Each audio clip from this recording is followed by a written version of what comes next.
What's up, guys? Welcome back to another one here on 410 Outdoors. I haven't made a video in about a week, 10 or 10 days, so I thought I'd get another one out and do another video on 410 reloading. So this will be the next one in that series, and we'll keep plugging away at that. So we're trying to cover everything. So we've covered hulls, we've covered powder, and then in this video we're going to cover everything else that goes into a shotgun shell. So three main topics here. We're going to do primers, talk about them a little bit. We're going to do wads, 410 wads,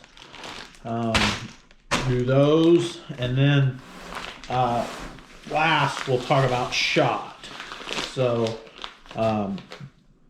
pretty basic stuff. This is all obviously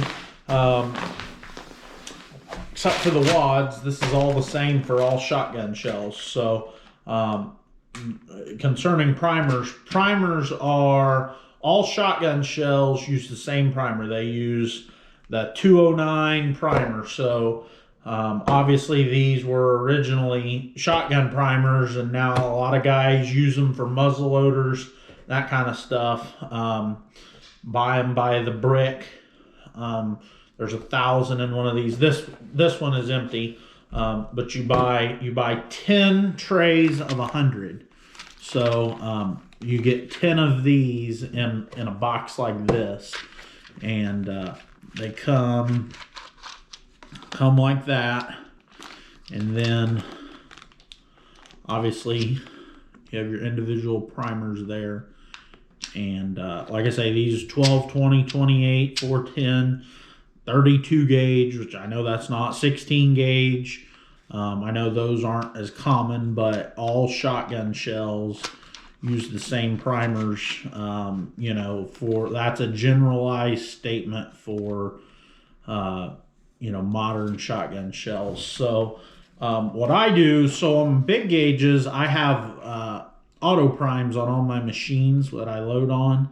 I take a sleeve of these and I dump them, so they're right side up in here.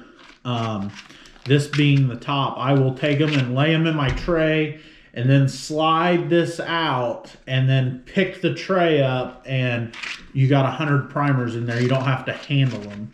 Now, with MEC on their single stage presses, they don't make an auto feed for 410.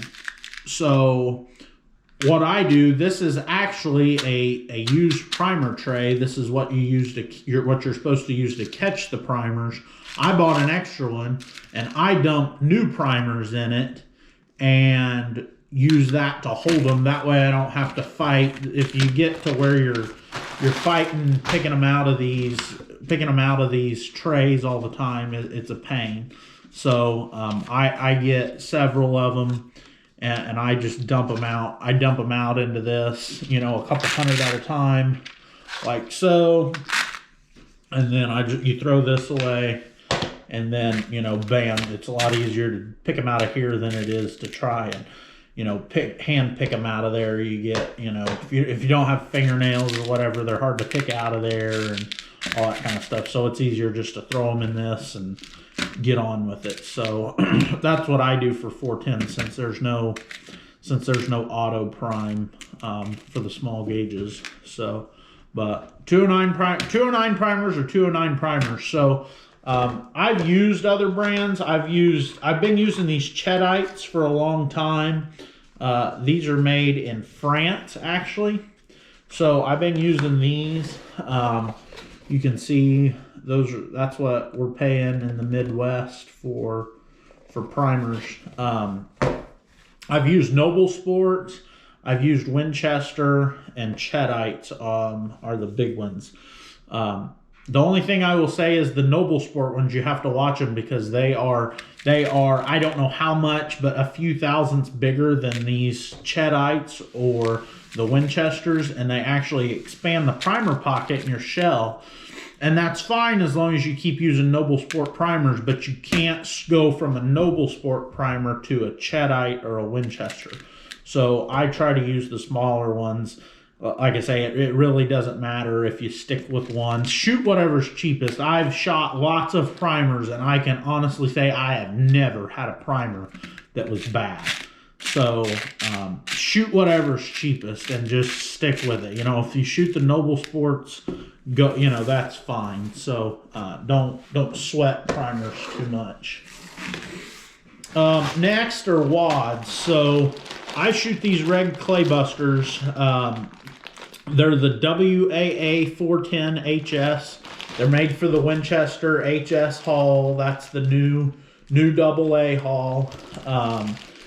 But I have found over the course of my experience that a 410 hull is a 410 hull. It doesn't matter if it's Claybuster or if it's Winchester, Duster. I've shot Duster wads.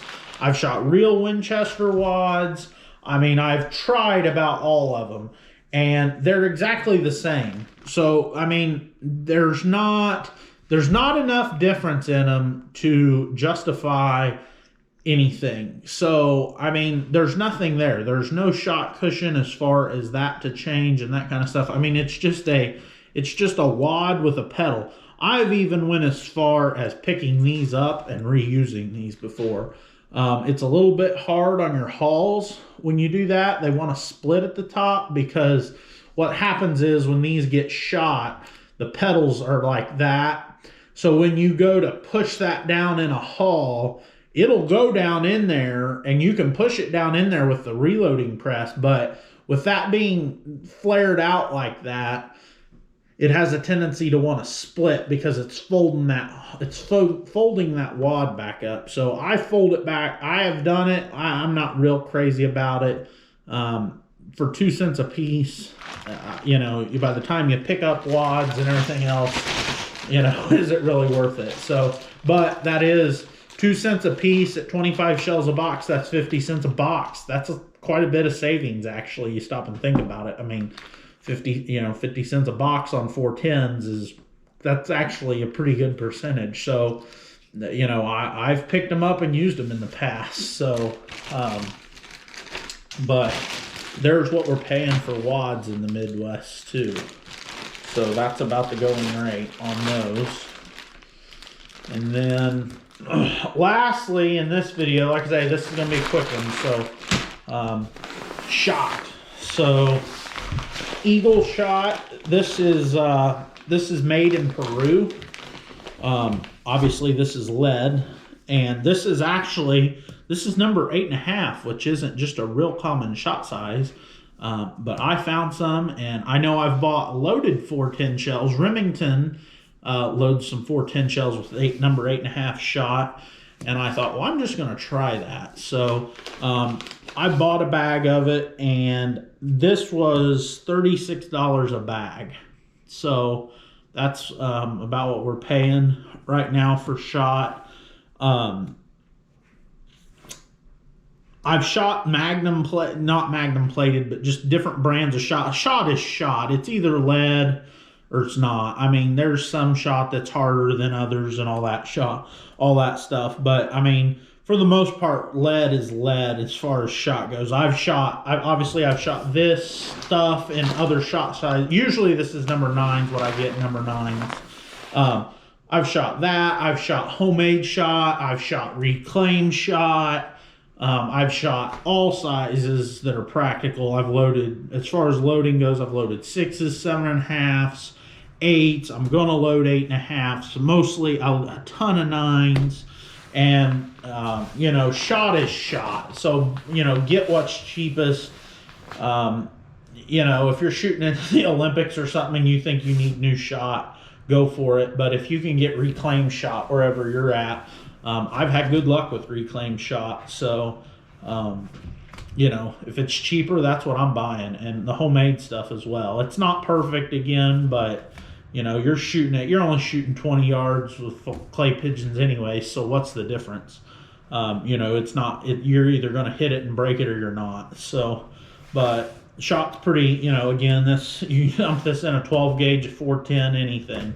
So, but shot, you know, shot is what's the most expensive part. So if you can get some reclaimed shot cheap, you know, buy it up and use it. Lead doesn't go bad. So, you know, if you get it, you know, cheap, $20 a bag or something for reclaimed shot, buy all of it you can. Just store it. So, you know, a lot of times reclaimed shot comes in a bottle, like a 2-liter bottle. Buy it, and you know it won't go bad on you. So, but that's just a quick overview of the other stuff that you know you need to load shells. In the next one, we're going to go over the loader and maybe load some shells and that kind of stuff. So, but we should be we're moving right along here with the 410 reloading video, and we'll keep them coming. Thanks for watching. Like, comment, subscribe. Let me know if you guys have any opinions on this stuff and you know what you think. Thanks for watching.